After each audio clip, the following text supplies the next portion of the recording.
Hey everybody, so welcome back. So this is an update on the Chevy Cruze. It's a 2013 Eco Automatic. The last update I had was about a year ago with about 20,000 miles on it since I bought it. Again, I bought this brand new. So right now, the car currently has 48,000 miles and it's about 2.5 years since purchase. So I figure I'd give everybody an update as far as what's been going on with it for the last year and a half. Any things I've encountered with it, problems, stuff like that.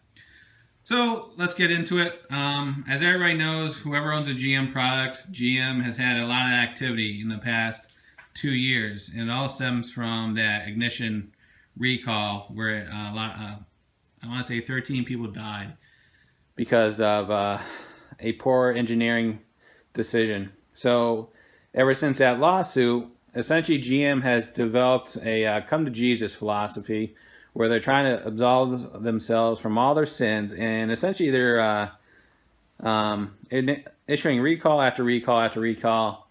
Some are minor, some are a little bit more major, but again, GM is essentially saying, you know what, we've identified this issue, we don't care what it is, we're going to issue a recall for it.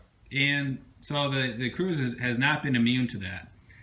So in the past year and a half, I've gotten a lot of recall notices as well as every other Cruze owner. So let's go talk to them. I have them on the list. So the first one I had was the passenger axle shaft recall. This car was affected by it. Turned out that I believe there was a issue with the strength of materials on it, where the axle could fail and you would lose momentum on one of the drive wheels. So GM replaced that with under recall with no cost to me.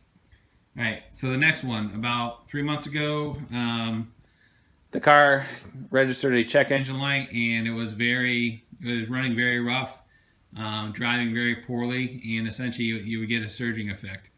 And essentially what that was related to a PCV valve failure in the valve cover.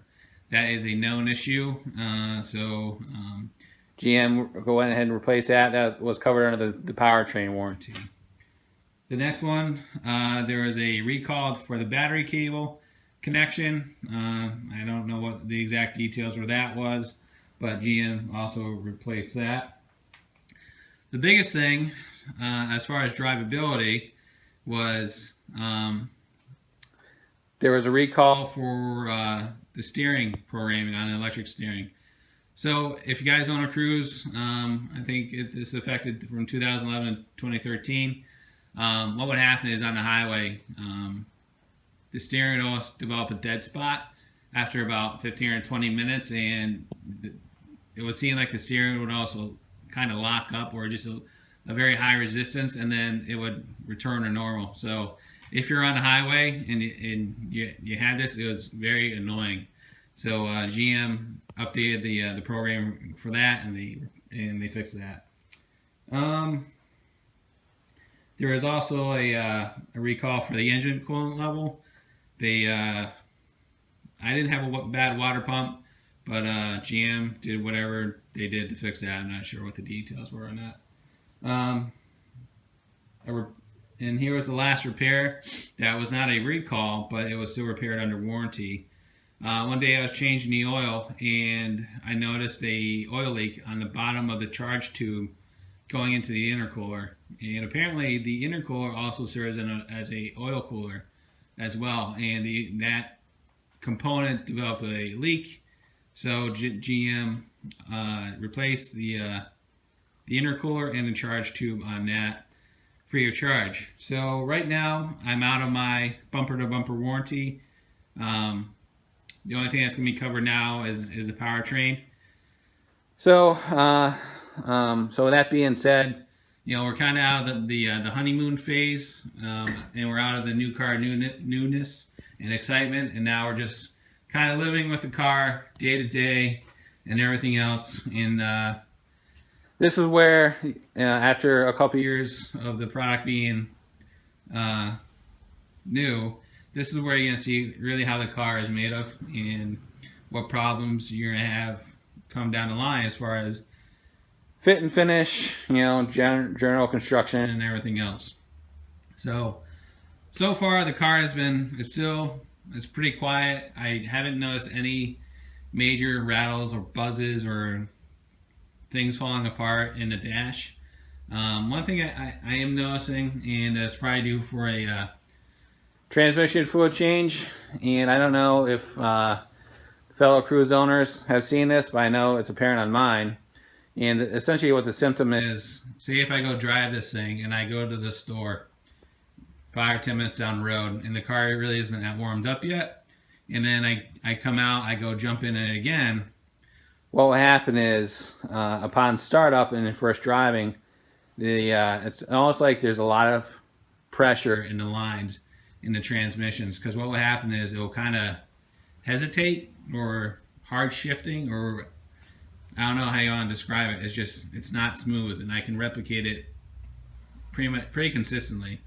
But essentially, once it's warmed up, it's fine. It's just when you go to start it, well, when you go to drive it, and it's basically it's a short, quick trip, and again you stop and you jump in it again.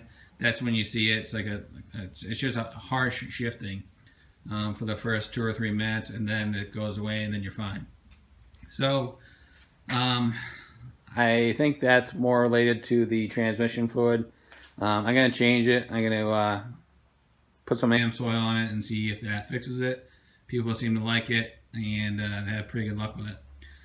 As far as gas mileage, I'm still getting about 39 to 40 miles per gallon. Again, when I bought it, gas was close to $4 a gallon. Right today is October 24th, so gas is hovering right around $2 a gallon. So right now, the reason I bought it really is really not pertinent right now, because gas is pretty cheap. Whether it stays that way down the road, who knows? But right now, it is what it is. But overall, I still like filling up every 7 days, so that is still a huge plus with my commute of 75 miles a day.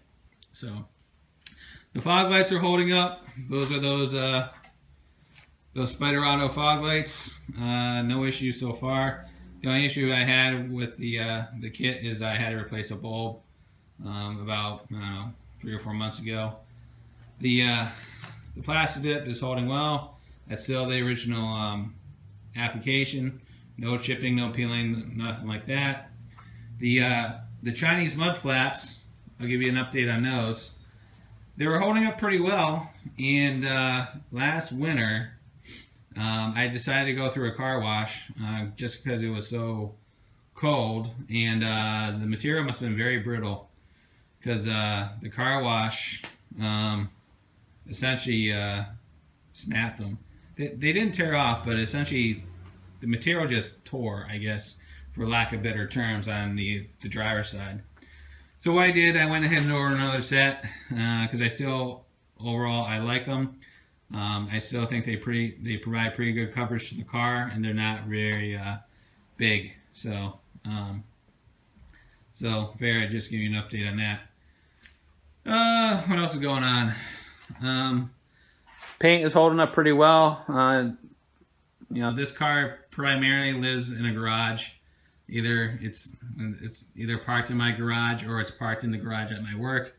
So the paint is in pretty good condition. It's not sitting out in the sun just baking. So that's one of the reasons why the paint is still in pretty good shape. As far as anything else that's going on, as far as repairs, I gotta show you guys this.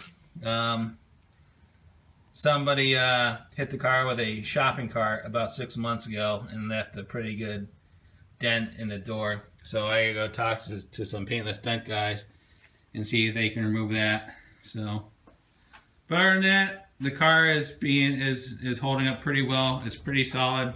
The question is, would I buy it again? At this point, I would, because right now it is serving the goal that I wanted. So. But there you go. So I figure that's a quick update on the car. If anybody has any thoughts, questions, concerns, go ahead and leave them in the comments box. And if you like what you saw, give me a thumbs up. If you like this video, go ahead and subscribe to my channel. My channel is mainly car stuff, snowmobiling, garage stuff I do in the garage and stuff like that. And as always, thanks for watching and have a great day. See ya. Bye.